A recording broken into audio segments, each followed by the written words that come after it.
నమస్తే అండి, welcome to Praveen tech tips. ఇవాళ వీడియో వచ్చేసరికి కదా పీసీ బిల్డ్ చేస్తున్నపై చాలా రోజులు అయిపోయి పీసీ బిల్డ్ చేయక. అండ్ ఈ పీసీ బిల్డ్ వచ్చేసరికి అయితేనేమో 17,000 రూపీసే గైస్. మీరు ఆఫ్లైన్లోకి వెళ్తే మీకు ఇంకా కూడా తక్కువ కూడా రావచ్చు. కొన్ని కాంపోనెంట్స్ ఇంకా తక్కువ చేస్తే ఇట్లా మీకు ఇంకా తక్కువకి వచ్చే అవకాశం కూడా ఉంది. అండ్ ఈ పీసీ బిల్డ్కి వచ్చేసరికి మనం ఆథ్లాన్ 3000G radian mega 3 graphics processor use చేస్తున్నాం అనమాట. సో చాలా చిన్న ప్రాసెసర్, పవర్ కూడా చాలా తక్కువ తీసుకుంటుంది. 35 వాట్స్ తీసుకుంటుంది. అండ్ 3.5 GHz స్పీడ్ అన్నమాట. 5 ఇంచ్ క్యాచ్ ఫైల్తో పాటు వస్తుంది. AM5 సాకెట్తో పాటు కూడా వస్తుంది అన్నమాట. మీరు ఆన్ స్క్రీన్ మీద అమెజాన్లో ప్రైస్ చూసుకోవచ్చు. 5,480 రూపీస్ ఉంది. ఆఫ్లైన్లో కూడా దగ్గర అంతే ప్రైస్ ఉంది. 5,500 లేకపోతే 5,000 రూపీస్ ఉంది అనమాట. సో ప్రాసెస్కి సంబంధించిన స్పెసిఫికేషన్స్ అయితే మనం చెక్ చేసుకుందాం. అఫీషియల్ వాళ్ళ AMD వాళ్ళ వెబ్సైట్లో చూసుకుందాం బై. ఇది అన్లాక్డ్ ఫర్ ఓవర్ క్లాకింగ్ అనమాట. కానీ దీని అయితే దండం పెడుతున్నా బై, దీన్ని మాత్రం ఓవర్ క్లాకింగ్ చేయకండి, అవసరం కూడా లేదు. మీకు మంచి పర్ఫార్మెన్స్ అయితే ఇస్తుంది. అండ్ ఇక్కడికి వచ్చేసరికి అయితే ఇది 2 కోర్ 4 థ్రెడ్ ప్రాసెసర్ అనమాట. AMD వాళ్ళ ఆథ్లాన్ ప్రాసెసర్ ఇది. సో రేడియన్ మెగా గ్రాఫిక్స్తో పాటు వస్తుంది. 3.5 GHz బేస్డ్ అనమాట. బూస్ట్ క్లాక్స్ అవేం లేవు. 3.5 బేస్ వచ్చేస్తుంది అనమాట. అండ్ మీకు 5 MB క్యాచ్ ఫైల్ వస్తుంది. పవర్ కన్జంప్షన్ చాలా తక్కువ, 35 వాట్సే. 14 nm architecture. And over clock చేసుకోవచ్చు, కానీ వద్దనేసి నేను రికమెండ్ చేస్తాను. అండ్ PCI 3.0తో పాటు వస్తుంది. సో PCI 3.0 అంటే ఇట్లా మీరు 1650 లేకపోతే కొత్తగా వచ్చే 1630 గ్రాఫిక్ కార్డ్ ఏదైతే ఉందో ఆ గ్రాఫిక్ కార్డ్ నుంచి కూడా మీరు ఈ ప్రాసెసర్కి కంబైన్ చేసుకొని యూజ్ చేసుకోవచ్చు. డ్యూయల్ ఛానల్ మెమరీ ఉంది. అండ్ ర్యామ్ చూసుకుంటే గైస్ 2,667 ఉంది. సో 2,666 ర్యామ్ అయితే మీరు యూజ్ చేసుకోవచ్చు. రేడియన్ మెగా గ్రాఫిక్స్తో పాటు వస్తుంది. నా రికమెండేషన్స్ వేగా గ్రాఫిక్స్ ఏదైతే ఉందో ఎమర్జెన్సీ సిచ్యువేషన్స్లోనే పనికొస్తుంది తప్పించి ఇన్ కేస్ మీరు అవసరం అయితే ఇట్లా కంపల్సరీ బాక్స్ పీస్ తీసుకోమని అయితే నేను రికమెండ్ చేస్తాను. కమింగ్ టు గ్రాఫిక్ ఫ్రీక్వెన్సీ సైట్లో 1100 MHz గ్రాఫిక్ ఫ్రీక్వెన్సీ ఉందన్నమాట. డీసెంట్గా కొన్ని గేమ్స్ అయితే ఆడుకోవచ్చు 720p రిజల్యూషన్ మీద. అండ్ కమింగ్ టు మదర్బోర్డ్కి వచ్చేద్దాం. సో మదర్బోర్డ్కి వచ్చేసరికి అయితేనేమో యాస్రాక్ తీసుకున్న A320 మదర్బోర్డ్ అనమాట. ప్రైస్ కూడా తక్కువ ఉంది, 3,690 రూపాయలు ఉందన్నమాట మదర్బోర్డు. అండ్ ఇక్కడ దీనికి స్పెషాలిటీ ఏంటంటే ఇది M.2 సపోర్ట్ ఉందన్నమాట. ఇక్కడ చూసుకోవచ్చు అల్ట్రా M.2 అనమాట. సో M.2 ఉండే కదా, M.2 స్టోరేజ్ మీరు ఫ్యూచర్లో అప్గ్రేడ్ చేసుకోవాలంటే ఇట్లా M.2 స్టోరేజ్ అప్గ్రేడ్ చేసుకోవచ్చు.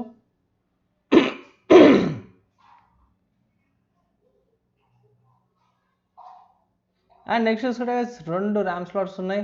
ఒక ర్యామ్ స్లాట్ ర్యామ్ పెట్టేసుకుని తర్వాత ఫ్యూచర్లో అప్గ్రేడ్ చేసుకుంటే ఇంకో ర్యామ్ కూడా పెట్టుకోవచ్చు అనమాట. మీరు అక్కడ ప్రాబ్లం ఏమి ఉండదు ర్యామ్ స్లాట్స్లో కూడా. అండ్ బ్యాక్ సైడ్ చూసుకుంటే మనకి ఒక్క నిమిషం బ్యాక్ సైడ్ చూసుకుంటే ఓకే. సో బ్యాక్ సైడ్ చూసుకుంటే ఐ థింక్ 2 వస్తున్నాయి. 2 USB 2.0 ports, PS2 connector, DVI port, VGA port, HDMI port and 4 USB 3.0 ports వస్తున్నాయి. ఈథర్నెట్ పోర్ట్ వస్తుంది. అండ్ ఆడియో జాక్ పోర్ట్స్ కూడా వస్తున్నాయి. బాగానే ఉంది. మదర్బోర్డ్ అయితే బాగానే ఉంది, తక్కువ రేట్కి వస్తుంది. 3,690 రూపాయలకు అనమాట.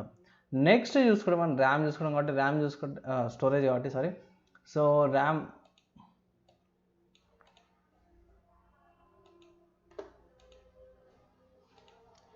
నెక్స్ట్ మనం ర్యామ్ చూసుకుందాం. సో బేసిక్ ర్యామ్ కాబట్టి crucial basic 8GB DDR4 2,666 MHz RAM అనమాట. సో తక్కువ కాస్ట్ వస్తుంది. ఆఫ్లైన్లో అయితే మీకు ఇంకా 1,800 1,700కి వచ్చేస్తుంది 8GB ర్యామ్. అండ్ 2,666 ర్యామ్ ఎందుకు తీసుకున్నాను అంటే guys ఇక్కడ మనకి ప్రాసెసర్ కెపాసిటీ వచ్చేసరికి 2,667 ర్యామ్ అనమాట. దానికి మించేది సపోర్ట్ కూడా చేయదు. మీరు 3,200 MHz పెట్టుకున్నా ఏది పెట్టుకున్నా సరే కూడా ఇదే ర్యామ్ ఫ్రీక్వెన్సీ మీద నడుస్తుంది అనమాట. నెక్స్ట్ గైస్ చూసుకుంటే స్టోరేజ్ అనమాట. సో స్టోరేజ్ వచ్చేసరికి అయితే యాండ్స్ eSports ఇది 690 నియో SATA SSD తీసుకున్నాను అనమాట. సో 512GB ఇది 4,000 రూపీస్ ఉంది. ఆఫ్లైన్లో ఎంత ఉందో తెలియదు బై. ఆఫ్లైన్ మీకు వేరే మోడల్స్ దొరకవచ్చు. ఆఫ్లైన్లో నేను ఎక్కువ చూడలే, మేబీ ఒక 10 or 5 మోడల్స్ చూసిన అంతే ఆ ప్రోడక్ట్స్. అంతేగా చాలామంది ఎక్కువ బై చేయలేనట్టు. ప్రస్తుతానికి అది పర్చేస్ చేసుకోవచ్చు. మీరు 512GB SSD తీసుకోవచ్చు బై.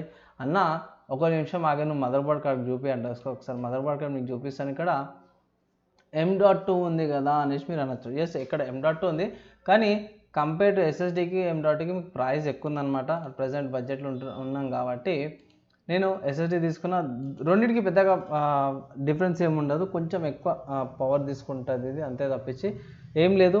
అండ్ అక్కడ మీకు పవర్ తక్కువ పర్ఫార్మెన్స్ ఎక్కువ అన్నట్టు, లిటిల్ బిట్ పర్ఫార్మెన్స్ ఇంప్రూవ్మెంట్ ఉంటుంది. బేసిక్ యూజర్కి అయితే అంతగా డిఫరెన్స్ ఏం కనిపించదు అనేసి అయితే నా అడ్వైజ్ అనమాట.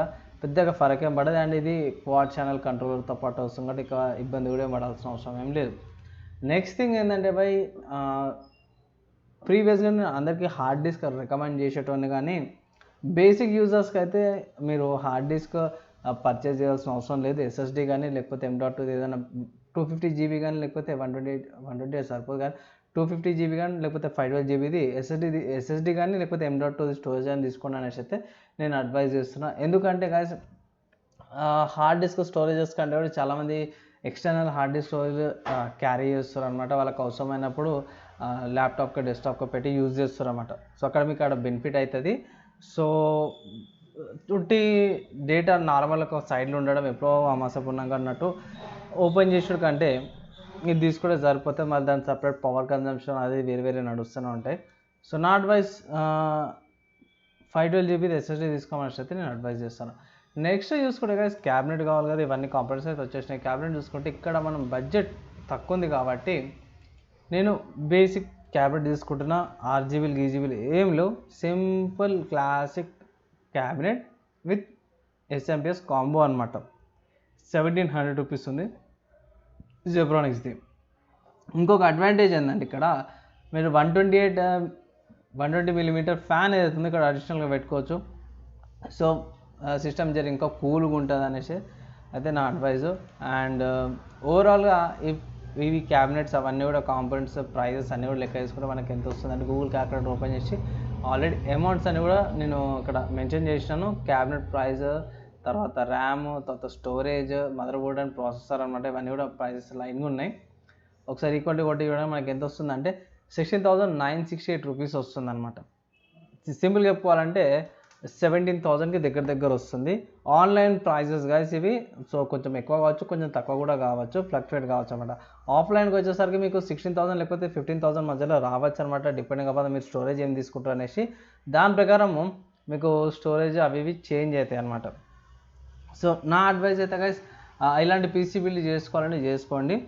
అండ్ ఆఫ్లైన్లో మీకు ఇంకా తక్కువకి దొరికే ఛాన్సెస్ అయితే ఉన్నాయన్నమాట. నెక్స్ట్ చూసుకుంటే గైస్ ఈ పీసీ యాక్చువల్లీ ఎవరు కొనాలా, ఈ ప్రాసెసర్ Athlon 3000G ప్రాసెసర్ ఎవరు కొనాలంటే సింపుల్గా గైస్ ఎవరికైతే తక్కువ బడ్జెట్ ఉందో, ఒక మంచి సిస్టమ్ కావాలి, పీసీ బిల్డ్ కావాలి, నాకు 25,000 బడ్జెట్లోనే నాకు అన్ని సిస్టము, మానిటరు, కీబోర్డ్, మౌస్లు కూడా అన్నీ కూడా రావాలి అంటే ఇట్లా ఇదొక మంచి ఆప్షన్ అనమాట మీరు పర్చేస్ చేసుకోవడానికి. అండ్ ఆఫీస్ యూస్కి చాలా బాగుంటుంది. రిసెప్షనిస్ట్లకు ఉంటారు కదా, వాళ్ళు ఎక్కువ వర్క్ కూడా చేయరు, వర్డ్, ఎక్సెల్, పవర్ పాయింట్ లేకపోతే ప్రింటింగ్లు ఇస్తారు కదా, అలాంటి వాటి కూడా ఇది మంచి సిస్టమే. పిల్లలకు కూడా ఇది ఒక మంచి సిస్టమే. గేమర్స్కి లేకపోతే ప్రోగ్రామర్స్ లేకపోతే హెవీ ప్రోగ్రామ్స్ చేసే వాళ్ళకి ఇది ఇబ్బంది, గేమింగ్ చేసే వాళ్ళకి కూడా ఇబ్బంది. ఇంతకుముందు అలా మీరు అనొచ్చు గేమింగ్కి, మీరు అన్నారు కదా కొన్ని గేమ్స్ ఎస్ మీరు కొన్ని గేమ్స్ ఆడచ్చు, కానీ పాత గేమ్స్ ఉంటాయి కదా 2017, 2018, 2019, 2020, 2020 దాకా కూడా కొన్ని గేమ్స్ ఆడచ్చు. తర్వాత కొంచెం ఇబ్బంది అయ్యే ఛాన్సెస్ ఉన్నాయి, కొంచెం ల్యాగ్స్, షటర్స్, రెజల్యూషన్ తక్కువ చేసుకొని లో సెట్టింగ్స్ పెట్టుకొని ఆడాల్సి వస్తుంది అనమాట. సో స్టిల్ ఇప్పటికీ ఇలా ఇది మంచి ప్రాసెసరే. మీరు ఎవరైతే బడ్జెట్లు ఉన్నారో వాళ్ళకైతే ఇది ఒక మంచి ఆప్షన్ అనమాట. సో 17,000కి ఇక్కడ మనం చూసుకుంటే 17,000కి పీసీ బిల్డ్ వచ్చేస్తే మీకు 4,000 రూపీస్కి మానిటర్ వచ్చేస్తుంది మంచిది. అంటే 720p రెజల్యూషన్ మీద ఎల్జీలో కానీ డెల్లో కానీ 15.6 ఇంచెస్ 4,000 రూపీస్కి మంచి మానిటర్ అయితే వచ్చేస్తుంది. సో 4,000 రూపీస్ అనుకున్నా కూడా 21,000 పడుతుంది. మీరు యూపీఎస్కి ఒక 2,000, 23,000 పడుతుంది. తర్వాత కీబోర్డు, మౌస్, వేరే పెరిపెరాలు తీసుకున్నా సరే కూడా 25,000 రూపీస్కి ఇది ఒక మంచి పీసీ బిల్డ్ అవుతుంది అనేసి అయితే నా అడ్వైజ్ అనమాట. మీరు ఏమనుకుంటారు, మీ ఒపీనియన్స్ ఏంది, మీకు ఏమైనా డౌట్స్ ఉన్నాయా లేకపోతే ఇంకేమైనా అర్థం కాలేదంటే ఇట్లా ఈ పీసీ బిల్డ్ కింద కామెంట్ చేయండి. వితిన్ 1 డేలో నేను రిప్లైగా ట్రై చేస్తాను. చిన్న క్వశ్చన్స్ అప్పుడు ఏదైనా ఛానల్ సబ్స్క్రైబ్ చేసుకొని బెల్ ఐకాన్ ప్రెస్ చేయండి లేటెస్ట్ టెక్ అప్డేట్స్ కోసం అనమాట. వీడియో అయితే నచ్చింది, పీసీ బిల్డ్కి వీడియో మంచిగా అనిపిస్తే లైక్ అండ్ షేర్ చేయండి. నెక్స్ట్ వీడియో కలుసుకుందాం. అప్పటిదాకా అందరూ కూడా సేఫ్గా ఉండండి.